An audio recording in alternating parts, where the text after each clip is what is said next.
আজকে নির্বাচনের পরে 5ই আগস্টের পরে এই বোর্ডে সার্গিদুল সে অবৈধভাবে প্যানেল চেয়ারম্যানের তার কোনো কাগজপত্র নেই, কিছু নেই, সে অবৈধভাবে দায়িত্ব পালন করছে এবং জোরপূর্বকভাবে বিজেপির যা মাল আসছে ইতিপূর্বে যত টিআর কাবিকা যত মাল এসেছে সেই মাল তিনি আত্মসাৎ করেছেন এবং কোনো জনগণের কোনো অধিকার আদায় করতে দেয়নি এবং গরিব দুঃখী অসহায় মানুষরা কোনো মাল পায়নি।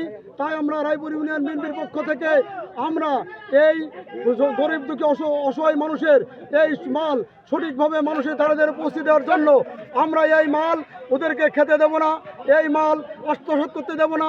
এই মাল মানুষের মাঝে রায়পুর ইউনিয়নের 16টা গ্রামে দরিদ্র অসহায় মানুষকে এই মাল পৌঁছে দেওয়ার জন্য ভিজিএফ ভাঙার কথা ছিল। ভিজিএফটা ভাঙিয়েছে মুষ্টিমেয় কয়েকজনকে সাথে করে, ইতিপূর্বে এইভাবেই সে ভাঙে, 2-4 জনকে সাথে করে ভিজিএফ ভেঙে দেয়। সংখ্যাগরিষ্ঠ গরিব মানুষ এই ভিজিএফ থেকে বঞ্চিত এবং তাদের কাছে বিভিন্নভাবে টাকা আদায় করে, তাদের একটা কার্ড দিল, এইভাবে কাজ করে। এখন কালকে আমি শুনতে পেলাম যে এখানে বোর্ডে এলাকার জনগণ সব বোর্ড অবরোধ করবে। এই সংবাদ শুনি আমি আবদাল সহ কয়েকজন নেতা এখানে আসেছি এবং আমি এটাও জানতে পেরেছি যে তারা ভিজিএফ মানে কাউকে দেবে না, তারা নিজেরা বন্টন করবে, কিন্তু মিল্টন গ্রুপ বলে একটা গ্রুপ আছে তাদেরকে দেবে না। বিএনপির আর একটা গ্রুপকে দেবে না, সে তো জেলা বিএনপি সভাপতি আচ্ছা, তাকে একটা দেবে না, একটা দিও না।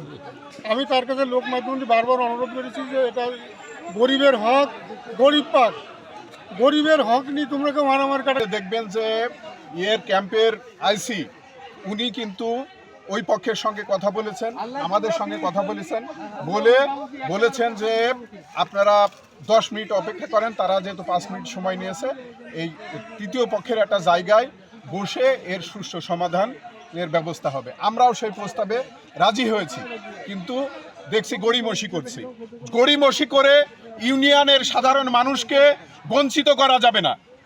কারণ হচ্ছে আপনারা জানেন জাবেদ মাসুদ মিল্টন লোকজনকেই বঞ্চিত করা হচ্ছে।